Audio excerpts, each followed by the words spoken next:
Hi, and welcome to another LRCC Soundbite.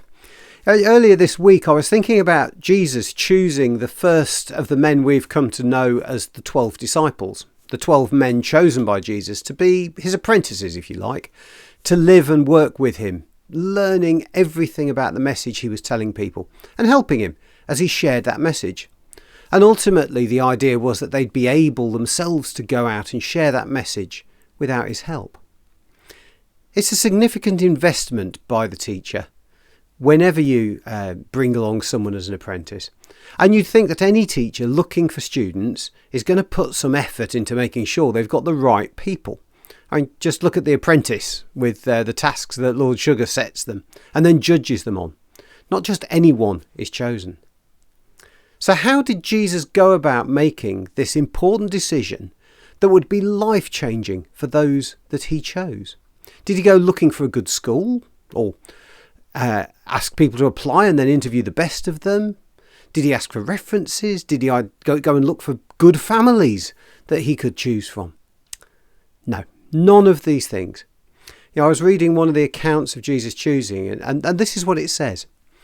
As Jesus was walking along the shore of Lake Galilee, he saw Simon and his brother Andrew. They were fishermen and they were casting their nets into the lake. Jesus said to them, "Follow me, I will teach you how to bring in people instead of fish." Right then, the two brothers dropped their nets and went with him. It seems quite random, doesn't it? Was Jesus just doing his bit for the fishing community?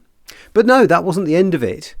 Shortly afterwards, he does it again. He comes across two more fishermen called James and John and asks them to join him. Jesus continued to make seemingly random and unexpected choices for his disciples. I suppose I could say that whilst it might not make any sense to us, Jesus knew these were the right people and they did go on to continue passing on Jesus' message, and they did change the world. They got the church going. Billions of people all over the world would be changed because of Jesus choosing these disciples. But what point am I trying to make? Is it that Jesus was lucky and his random choices happened to turn out okay? Actually, rather than thinking about the choices Jesus made then, I want to think about what does it mean now in 2024. A disciple or an apprentice is simply someone who learns from the teacher.